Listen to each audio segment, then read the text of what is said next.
ब्राह्मणवादाचा माज वरच्यावर वाढत चाललेला आहे. ब्राह्मणाचा मुख्यमंत्री आहे म्हणून ब्राह्मणाच्या लोकांनी खुल्लेआम धमक्या द्यायला चालू केलेल्या आहेत.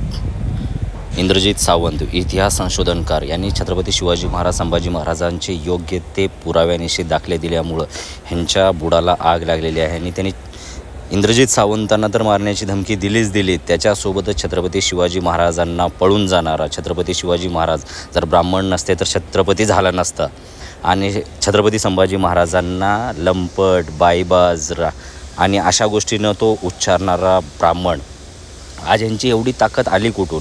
हे लोक एकतर छत्रपती शिवाजी महाराजांचा अपमान पूर्ण तोंडावर आणि सगळ्यांच्या छाताडावर नाचण्यासारखं काम करत आहेत. ह्या गोष्टीतून दिसून येत आहे. तुम्ही जर यांची व्हिडिओ रेकॉर्डिंग ऐकलात तर त्या व्हिडिओ रेकॉर्डिंगमध्ये स्पष्ट याने बोललेलं आहे, शिवाजी महाराज पळपुटे होते, शिवाजी महाराज ब्राह्मण नसते तर छत्रपती झाले नसते, संभाजी महाराज कसे होते काय होते. तुम्हाला मी इथं त्याची व्हिडिओ रेकॉर्डिंग पाठवतो. आणि या हराम्यांनी मलासुद्धा धमकी दिलेली आहे आणि त्यांनी माझ्या विरोधामध्ये सुद्धा कंप्लेंट केलेली आहे. आता महाराष्ट्राला ठरवायची वेळ आलेली आहे की ह्या ब्राह्मणांनी आजपर्यंत यांच्या मनामध्ये किती द्वेष होता या बहुजनांच्या बाबतीमध्ये. ह्या ब्राह्मणाचा मुख्यमंत्री झाला म्हणून हे ब्राह्मण जर असं डोक्यावर थया नाचत असतील तर हे कुणाचे सख्खे नाहीत. ब्राह्मणाचा मुख्यमंत्री झाला म्हणून काय झाला? तो काय ब्राह्मणांना खुलेआम सोडलेला आहे? कायदा सगळा ब्राह्मणांच्या दावणीला बांधलेला आहे. ब्राह्मण आणि ब्राह्मणवाद हा सगळ्यात मोठा घातक ठरत चाललेला आहे महाराष्ट्राला. तुम्ही बघा, मी इथं जे इंद्रजित सावंतांना त्यांनी खुलेआम धमकी दिलेली आहे त्या धमकीचा ऑडिओ क्लिप आहे. तो ऑडिओ क्लिप सर्वांनी एकदा जरूर ऐका. त्याच्यानंतर मी माझीसुद्धा तुम्हाला स्क्रीनशॉट टाकतो की ह्या ब्राह्मण कसं माजलेले आहेत, आपल्याला खुलेआम धमक्या कसं देत आहेत त्याचे मी तुम्हाला 2-3 उदाहरणं देतो. आणि आता मराठी लोकांना आणि मराठी माणसाला जागं होण्याची वेळ आलेली आहे. हे 5000 वर्षापासून ना आपले होते ना पुढंसुद्धा आपले राहणार नाही. तुम्ही ऑडिओ क्लिप ऐका, मग मी याच्यानंतर येतो. धन्यवाद. म्हणजे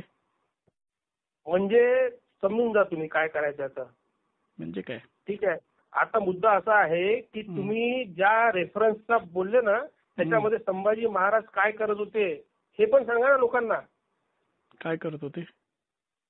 ते पुस्तक तुम्ही ज्याचा रेफरन्स दिला ते बोलले ना तुम्ही. कुठलं पुस्तक? संभाजी महाराज अय्याश होते. कोण? हे सांगा ना त्याच्यामध्ये. कुठल्या पुस्तकाचा रेफरन्स दिलाय?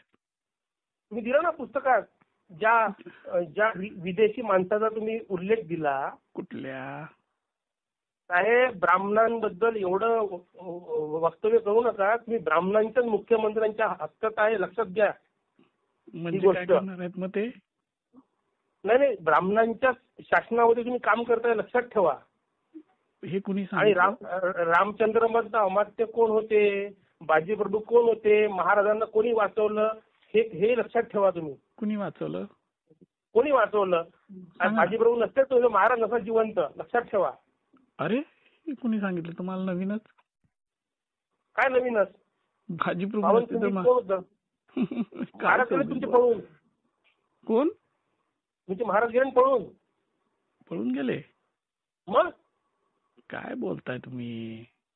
इतिहास पूर्ण वाचा, लक्षात घ्या. नाही, ब्राह्मणांवर फक्त ब्राह्मणांना बोलल्याने तुमचं काही होणार नाही, लक्षात घ्या. काय होणार नाही म्हणजे? ब्राह्मणांना शिव्या दिल्याने काही नाही. तुम्ही म्हणता ब्राह्मणांमुळे संभाजी महाराजांना पकडलं असं. मी नाही म्हणत. तो जो रेफरन्स कोणता रेफरन्स दिला तुम्ही? कोणता दिला रेफरन्स? ब्रिटिशांचा पुस्तक वाचा ना. सांगा ना लोकांना जेम्स लेननी काय म्हटलं तर. Who is the biological father of Shivaji. सांगा ना मग लोकांना. ते कशाला घाणेरडं सांगू? का ते घाणेरडी गोष्ट? ती घाणेरडी गोष्ट सोयीस्कर सांगाल का? उद्या कोणी तुम्हाला काय माहित आहे शिवाजी महाराज? मग तुम्हाला माहित काय बोललाय लोकांना? तुम्हाला माहित आहे? तुम्ही कोल्हापूरला जिथे असाल ना, लक्षात ठेवा, ब्राह्मणांची ताकद कमी समजू नका, लक्षात घ्या. हो का? तुम्हाला वाटत मराठा मोळा महाराष्ट्र माझा. ब्राह्मणांची ताकद काय आहे? शिवाजी महाराजांच्या पूर्ण अष्टप्रधान मध्ये चेक करा कोण ब्राह्मण होते तर कळलं.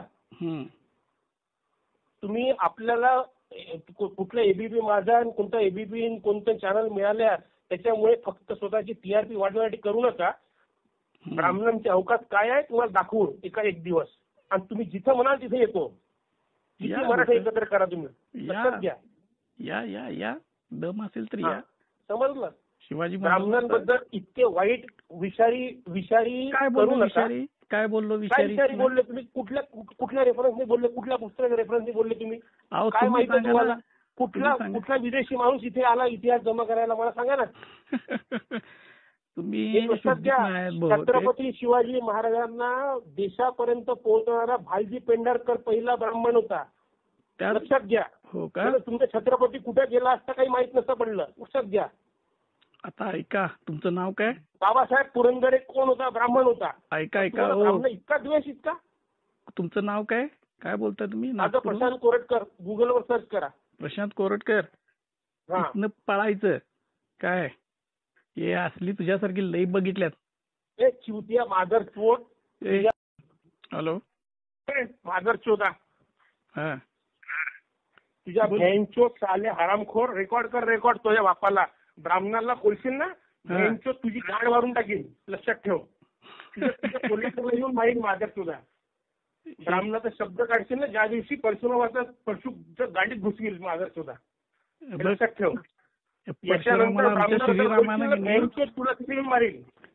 बघ परशुरामाला की नाही आमच्या श्रीरामानं 4 वेळा पराभव केला. तुम्ही साले मादरचोद लोक आहे. तुम्ही ब्राह्मणांना फक्त टार्गेट करता. हरामखोर हो. तुमचा इतिहास ब्राह्मणाशिवाय जाऊ शकत नाही. ब्राह्मणाची बुद्धी आहे म्हणून मादरचोद तुम्ही लोक आहे साले हरामखोर. कोणी सांगितलं? तू जे काय अवकाश बोललाय नाही औषधीचे हो. तुम्ही काय करता? अरे मूर्खा. साला इतिहास काय कोणता इतिहासकार आहे बँचोद तू? तुझ्या घरातील मारील मादरचोद तू. जास्त करू नको. ये ब्राह्मणाबद्दल ज्या बोलशी ज्या लक्षात ठेव. कोण ब्राह्मण? ए, चल फुट. हा तुझा फायनल कॉल आहे. याच्यानंतर ब्राह्मणाबद्दल एक शब्द काढशील ना ब्राह्मणाबद्दल काही जाहीर काय तुला सांगतो. कोण ब्राह्मण आणि कुठली काय असली उडवते संभाजीराजाने. ब्राह्मणामुळे तुम्ही हरामखोर हो. अरे संभाजीराजाने हत्तीच्या पायी देऊन मारले हन्नाजी दत्तला. तुझ्या हत्तीच्या पायी द्यायचो साल्या हरामखोरा. दी की काय सांगतो? संभाजी महाराज मारलं माझं हत्तीच्या पायी देऊन मारलं संभाजीराजाने आमच्या तुझ्या हन्नाजी दत्तला. तुझी लायकी कळते. उद्या भेटू. काय भेटू? तू सांगतो साला भारत. ओके. सांगतो तू हरामखोरा मला. तुझ्या शिव्या दिल्यास ना त्याच्यापेक्षा जास्त शिव्या मला देता येतात. तुझ्यावर संस्कार आहेत ना ते तुझे पेशवाईचे. तू लोकांच्या ब्रिटिशांचा इतिहास सांगतो का मला? चिवतिया ब्रिटिशांचा इतिहास सांगतो का मला? बाबासाहेब पुरंदरेने काय लिहिलं इतिहास ते वाच पहिले. तुला बाबासाहेब बद्दल प्रॉब्लेम आहे. तुला याच्याबद्दल प्रॉब्लेम आहे. तुला पेंढारकरबद्दल प्रॉब्लेम आहे. अरे त्या पेंढारकरनंच संभाजी महाराजांची बदनामी केली मोहित्यांची मंजुळात थोरातांची कमला पिक्चर काढून. तू सांगू नको. तेव्हा केलं ना. तेव्हा काय नाही केलं तुम्ही? तुम्ही कुठे गेले होते? त्याला तू करायचं होतं ना. शिर्के ब्राह्मण होता का? संभाजी महाराजांना फसवणारा शिर्के कोण ब्राह्मण होता का? हरामखोरा. बघ लई शहाणा आहेस. तिथं नागपूरमध्ये तुझ्या मायाची साले हरामखोर. बघ तुला तुझ्या शिव्या दिल्यास की नाही त्याच्यापेक्षा जास्त शिव्या मी देऊ शकतोय. काय माझ्यावरती संस्कार नाही. तुझे संस्कार ते आहेत. आई वरून शिव्या द्यायचे काय सगळे शिव्या काटू काटू तुम्ही मोठे झाले भोसडीचे. ए शहाणा आहे तुझा. फुट ब्राह्मणाचे पाय चाटू चाटू मोठे झाले तुम्ही काय सांगता? बघितलं हा आहे यांचा माज. छत्रपती शिवाजी महाराज, संभाजी महाराज, तुकाराम महाराज, ज्ञानेश्वर महाराज, बुद्ध आणि आपले जेवढे समाजसुधारक होते त्याच्यामध्ये शाहू आले, फुले आले, आंबेडकर आले. ह्या सगळ्यांनी ह्या नीच लोकांचा ह्या ब्राह्मणवादाचा एवढा तिरस्कार का केला होता? तर ह्याच्या पाठीमागचं एकमेव कारण हेच आहे की ही जी पिलावळ आहे ती ही आपली आहे ना, ह्या देशाची आहे ना ह्या धर्माची आहे. ह्यांना फक्त आणि फक्त ह्यांचा मनुवाद आणि ब्राह्मणवाद श्रेष्ठ वाटतो आणि त्याच्या पाठीमागच हे ह्या लोक म्हणजे आता दिसून येत आहे. ह्यांची मनशा ह्यांच्या मनामध्ये छत्रपतींच्या बाबतीमध्ये किती द्वेष आहे.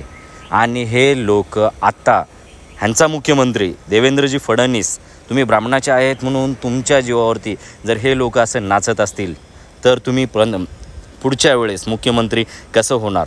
कारण तुम्ही 3% लोकांच्या जीवावरती निवडून आलेले नाही. तुम्ही महाराष्ट्राचे मुख्यमंत्री आहात. तुम्ही ब्राह्मणाचे मुख्यमंत्री नाही. आणि तुमचं नाव घेऊन जर हे लोक जर तुमच्या नावानं दहशत पसरवत असतील तर याच्यामध्ये स्पष्ट दिसून येतं की देवेंद्रजी फडणवीस यांचा वरदहस्त या लोकांच्या पाठीमागं आहे. मग हे लोक कुणालाही धमक्या देतील, कुणालाही मारतील आणि त्याच्यावरती न्यायसुद्धा होणार नाही. आणि त्याचे तुम्हाला उदाहरणं जर बघायचे झाले तर आज तुम्ही महाराष्ट्रामध्ये बघू शकता की धनंजय मुंडे झालं, तो कराड झालं, ह्यांच्यावरती मुख्यमंत्री साहेबांचं वरदहस्त असल्यामुळं त्यांच्यावरती आजपर्यंत कार्यवाही होत नाही आहे.